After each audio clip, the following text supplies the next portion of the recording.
আজকে বিএনপি ৭ বছর পর বর্ধিত সভা করেছে এবং বর্ধিত সভায় বিএনপির ৩ জন শীর্ষ নেতায় বেগম খালেদা জিয়া বিএনপি চেয়ারপারসন বক্তব্য দিয়েছেন, ভারপ্রাপ্ত চেয়ারম্যান তারেক রহমান বক্তব্য দিয়েছেন, বিএনপির মহাসচিব মির্জা ফখরুল ইসলাম আলমগীর বক্তব্য দিয়েছেন।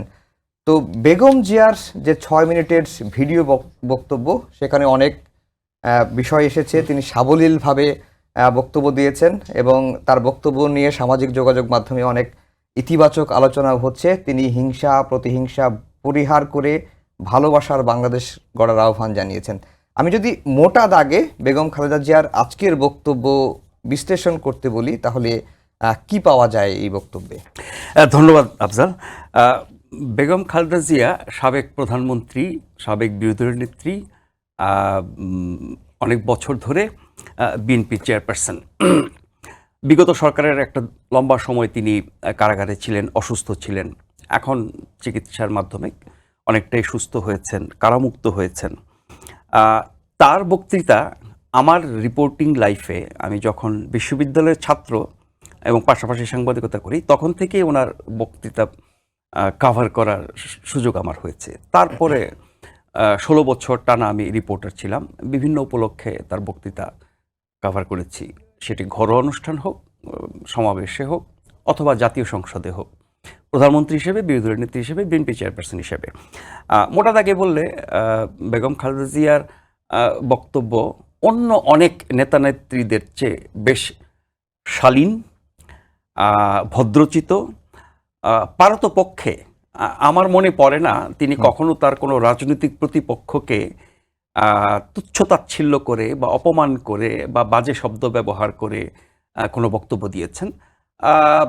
মাঝে মধ্যে হয়তো একটু ক্ষুব্ধ প্রতিক্রিয়া শুনেছি, সেটাও একেবারে আপনি বলতে পারবেন না যে ক্ষোভ প্রকাশের মধ্যেও তো আপনি কি ভাষায় কি শব্দ চয়নে করছেন সেটা। ফলে তার সম্পর্কে দেশের মানুষের এই ধারণাটা আছে যে তিনি যথেষ্ট মার্জিত, শালীন, মোটামুটি প্রতিপক্ষের ব্যাপারে অনেকটাই শ্রদ্ধাশীল অন্য অনেকের তুলনায়। বহু বছর ধরে আমরা তার স্বাভাবিক যেই রাজনীতি বক্তব্য বিবৃতি সেগুলো শুনি না। 5ই আগস্টের পরে আমরা তার একটা ভিডিও বক্তব্য শুনেছিলাম, সেটিও বেশ প্রশংসিত হয়েছে।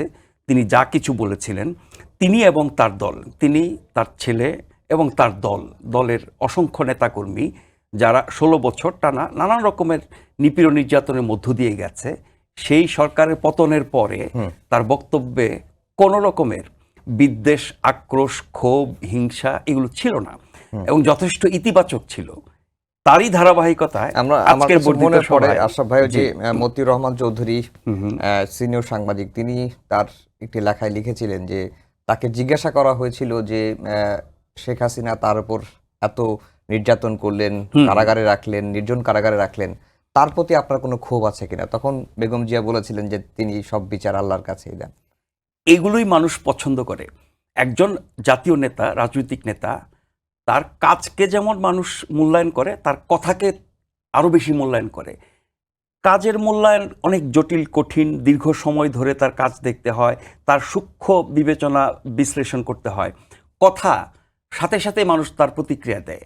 আপনার কথা যদি ভালো হয়, আপনার ব্যবহার যদি ভালো হয়, আপনার কাজ যদি একটু খারাপও হয়, ওই কথা দিয়ে কিন্তু মানুষের মন জয় করা যায়।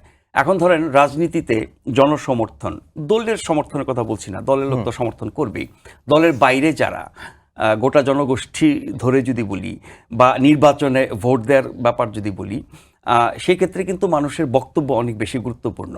এবং এই যে বললেন যে তিনি এত নিপীড়িত, নির্যাতিত হওয়ার পরও তিনি কিন্তু খুব বাজে প্রতিক্রিয়া দিতে পারতেন, অভিশাপ দিতে পারতেন, কিন্তু সেটা তিনি করেন নাই, তিনি আল্লাহর উপর ছেড়ে দিয়েছেন।